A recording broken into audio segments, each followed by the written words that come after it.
What is up, guys? Jared Spalding here, and today I'm going to be giving you guys my top 5 tips to blow up your bench press.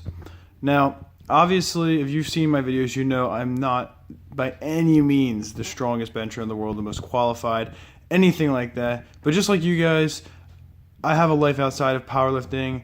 I'm not using any kind of steroids, and I haven't been doing it too long. So obviously I'm kind of in that same boat as you guys, but I've managed to make some progress. Definitely, I've managed to add 25 pounds to my triple in the past month. I got it from 290 for 3 to 315 for 3. I've managed to get 330 pretty easy. You saw that one on camera. 340 definitely in the tank. No lift off or anything. So I'm managing to progress relatively quickly, and I want to explain to you guys just how to do that.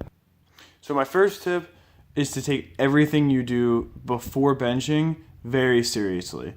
This means warm-ups, stretching, anything you need to do to get yourself ready to bench. Go into it with a very serious attitude. Okay, let's say you can bench, 315. It doesn't mean take 135 as a joke. Walk up to that bar like you see 3 plates loaded on it, and use very, very explosive technique when lifting that bar.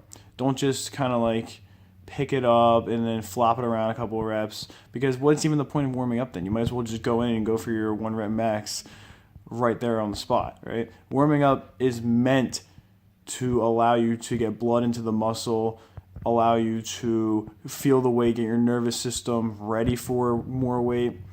And in order to effectively do warm-up sets, you definitely need to use the same amount of power you will be using when you're lifting, either a working set or a max out, whatever you're doing that day, because otherwise your body is going to become trained to simply not use all of its power. You're going to have, maybe you can bench 315, but 225 is going to be slow. You're not going to be able to do that many reps of lower weights because your body is only designed to, basically do the bare minimum. So definitely be very explosive in your warm-ups, but be very controlled in your form as well. Like I said, don't flop it around, with the bar, bouncing it off your chest as much as possible, anything like that in your warm-ups, just so you could do like 30 reps with the bar, because guess what? No one cares how many reps you do with the bar. You know what I mean? Simply put, you're not impressing anybody, okay? And also, don't lift like that. Like, don't lift for ego. That's not going to get you very far at all, trust me.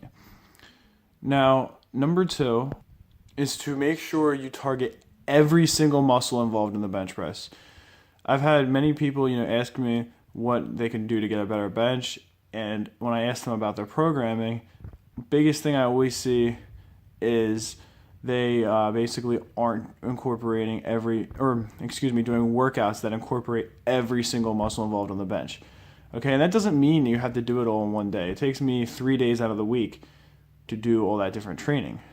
On Monday, you'll see, I guess I really haven't posted enough videos for you to really see exactly what I do, but I'll explain it for you. On Monday, basically I do bench, and then I do a lot of variations of the bench press, all pressing off the chest exercises. Basically, I get, as much chest work in as possible. Obviously, then in turn, there's other muscles involved in the bench getting targeted as well. But it's mostly meant to be bench and direct variations. Wednesday, I will do slingshot benching, and then I'll do a lot of strongman-esque exercises. A lot of strongman competitors say they only bench in a slingshot because you need very strong triceps to be a strongman competitor, as you do a lot of overhead lifts, and locking them out requires tricep strength. And so I'll do a lot of stuff that targets the triceps. I'll do a lot of upper back and shoulder work, so a lot of shrugs, different variations of that. Military press, of course, I do. Things of that nature. And then on Friday, I do a little bit more volume work on bench, go a little bit lighter, and then I'll do all of my arm work. People think that just the triceps. No, everything in your arm is getting flexed when you're holding that bar over your chest. Your forearms, as you're gripping the bar, obviously, and your biceps too, because when your arm is straight out, you're still flexing the bicep. It's not the same as obviously flexing it to make it look as big as possible, but you're stretching out the muscle. You're making it as long as possible when you have your arms completely straight, as you would in a locked out position on the bench. So the bicep is still under tension. And then when you come down as well, the bicep is still getting flexed from doing that. Obviously, it's not going to be like, doing a curl workout for your biceps. It's not going to be the same idea, but you do need bicep strength. You need to make sure you're targeting every muscle on the bench press, involved in the bench press. And number 3, something else very important is to attack your weaknesses. Okay? You're only going to be as strong as your weakest point on your bench. I know what my weak point is right now, okay?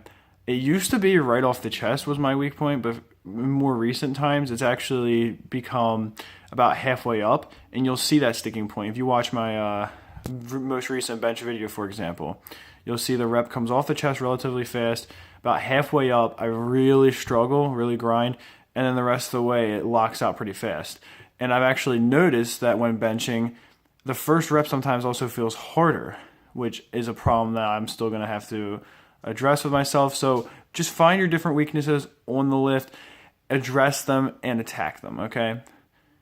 I know that for me personally, benching with a bench block is really starting to help a lot. Using chains to get lockout strength helps a little bit, but that's not obviously the best thing. Really, you have to, for me, when you're stuck about halfway up, do exercises where the lift's starting about halfway up. But obviously, triceps start to get incorporated a little bit more halfway up, so getting stronger triceps is going to help me a lot. But wherever your sticking point is, you need to do exercises that are meant to attack that sticking point. If it is right off your chest, do pin presses.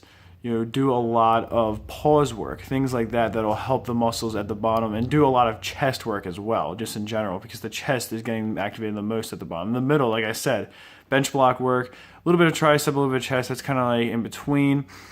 But basically, it's kind of like going to be a mix between the two. You're going to see it's your chest and your triceps are getting used about equally at that point.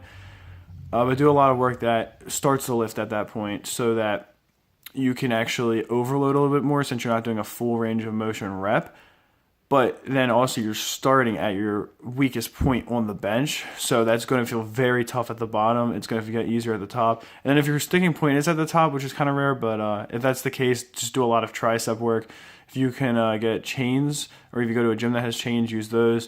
If you have a slingshot, use that. I definitely recommend. And if not, do really high rack pin presses where you're just locking out the rep. Things of that nature that really will, and then do a lot of tricep work as well. Things that will develop the triceps, develop the lockout strength, and help you to be able to finish the rep. Now, number 4, and kind of just going off of everything else, is going to be doing appropriate accessory work. Okay, a lot of people, they think that if they go and they just do bench, then they're going to get a better bench. But a lot of people even tell you, oh, you want to bench more? Bench more then. If you want to bench more weight, bench more often. That's ridiculous because you could be benching 3 times a week, be doing enough volume on the bench itself to be getting stronger as a power lifter, yet you're not getting stronger. And that's because, like I said before, you can do something where you get high volume and using heavy weight. But that's because you're doing a lot of accessory exercises that directly relate to the bench press, a lot of variations, such as a Larson press, close grip press, dumbbell press, things like that, where across all the exercises, you're doing a lot of volume and they all directly relate to the bench press, but on each exercise, you're doing higher weight, lower reps. So you're doing a little bit lower volume on each exercise to get a higher total volume. Furthermore, a lot of people also think that they can go and use a bunch of machines to get a stronger bench press. Obviously, as a bodybuilder, yes, machines are vital to your workout. But as a powerlifter, at least for myself, I've built all the strength I have currently without the use of a single machine because I work out in my home gym. So all I have is free weights. I don't have room for a machine down here, nor do I have really the finances to buy a really expensive, $1,000 piece of equipment just to do tricep pushdowns. Because at the end of the day, free weights correlate best to free weights. As long as you're benching with free weights, you're going to want to do other free weight exercises as a power lifter at least in order to increase the bench press because those are all going to require very similar parts of the muscle to be activated at very similar times as opposed to a machine which is more meant to specifically target, let's say for example, in the tricep pushdown, a lot of the weight's getting taken off of the weight you're lifting. at certain points on the lift because it's really meant to target more like getting a pump in the tricep, I guess you could say. But yeah, definitely just make sure you're trying to use as much free weight as possible and doing accessories that are appropriate to the muscles you're trying to target that day.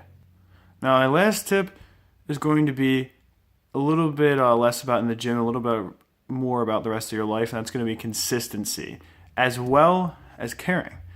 Okay, when I say consistency, I mean exactly what I say. Very simple. Some days are going to feel bad. Some days you're going to be slightly sick. Some days you're not going to feel like working out. That doesn't matter. You have to get in the gym and give it 100%. Now, that doesn't mean you have to give it 100% of your best day ever, but what it does mean is give it 100% of what you have that day to give. Because most of your strength will still be there so long as you're not bedridden. If you have built yourself a certain level of strength, your muscles aren't going to disappear just because you feel like you're a little bit off that day. You're just going to feel a little bit weaker, the weight is going to feel a little bit heavier, but you're still going to have a lot to give. Now, if you're very, very sick, I do not recommend lifting because you could very easily drop weight on yourself as your nervous system's going to be weakened. You're not going to even, really have anything you're getting out of going to the workout. So obviously at that point, yes, I'd say take, some time off. But if you find that it's simply you're just a little bit tired that day or whatever, just still go to the gym. Just still try to get as much of a workout as you can. Just do something, because doing something is better than doing nothing for sure. And then when I say, caring about what you're doing, I mean getting enough sleep at night, not like getting drunk the day before you're going to go for a PR, that kind of stuff. Just really just basic things that, should be kind of like logically like you just know, but a lot of people don't. A lot of people don't take lifting seriously enough, and then they wonder why they're not benching 4 plates or 5 plates or however much weight it is. And it's simply because you have, most people have the genetic potential without steroids to reach a 405 bench, assuming that they weigh around 200. And even if you're a lighter person, you could very easily at least reach 3 plates within, 5 years plus of work. But you have to be consistent in that work. That's just simply it. You can reach that point. You just have to be willing to be consistent, and you also have to be willing to put in time outside of the gym into lifting. You're going to have to be willing to research the best food for you to eat at certain points. You're going to have to be willing to, go to bed earlier simply because you need to have enough energy to work out the next day. That's just simply it. But anyway, I do hope this video helped you out. And if anyone is looking for specific advice, feel free to DM me on Instagram at JSPowerlifting. And other than that, yeah, I mean, I can help you a lot on the bench for sure. Obviously, squat and deadlift is not my forte so much. But if you do have any bench-related questions, please feel free to DM me. And that is it for this one. Peace, love, much respect.